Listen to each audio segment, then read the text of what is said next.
It's a Wonderful Life was essentially the first movie that ever really tackled like suicide and mental illness. And what does it mean if you disappear yourself from this world, and what would happen to the people around you? And like it is so powerful as a film, and God's intervention in all of that. And oh man, it gets me overwhelmed.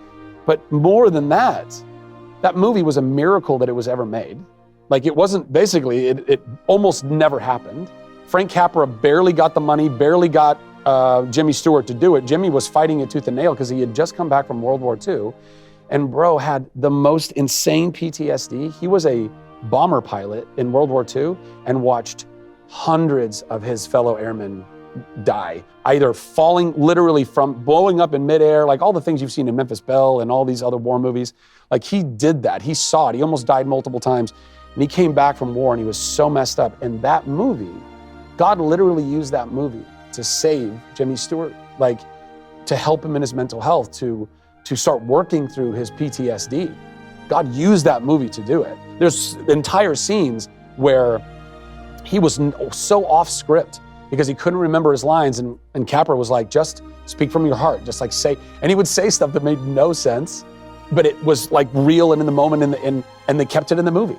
Like his scene at the bar where he's praying to God was one take, and he didn't remember all the words. He said what was in his heart, and he fumbled around in it, and the script supervisor was like, he missed all this, and Capra was like, it doesn't matter, print it, we're done.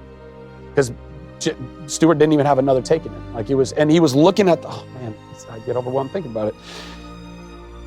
He was looking at the list of these names of airmen that were like missing in action that he was still responsible for as their like commander, and he had written letters to their parents and stuff, and he like pulled that out before he's going and doing this scene. Anyway, and then, sorry, last bit about It's a Wonderful Life.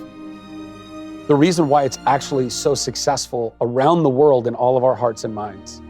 And this is such a great, I think, example of how God redeems things, and we forget the power of God's redemption.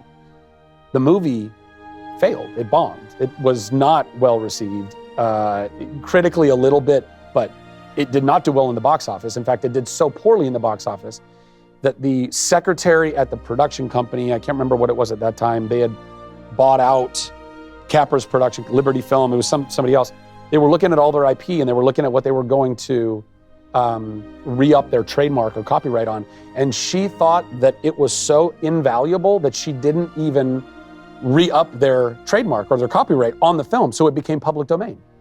So the reason why we all got it on every TV station since like the 70s, and why it's so a part of our life and our culture, and when God gave us this beautiful film, is because it first failed at the box office in order to then be in and put through our televisions our whole lives. Like, isn't that amazing?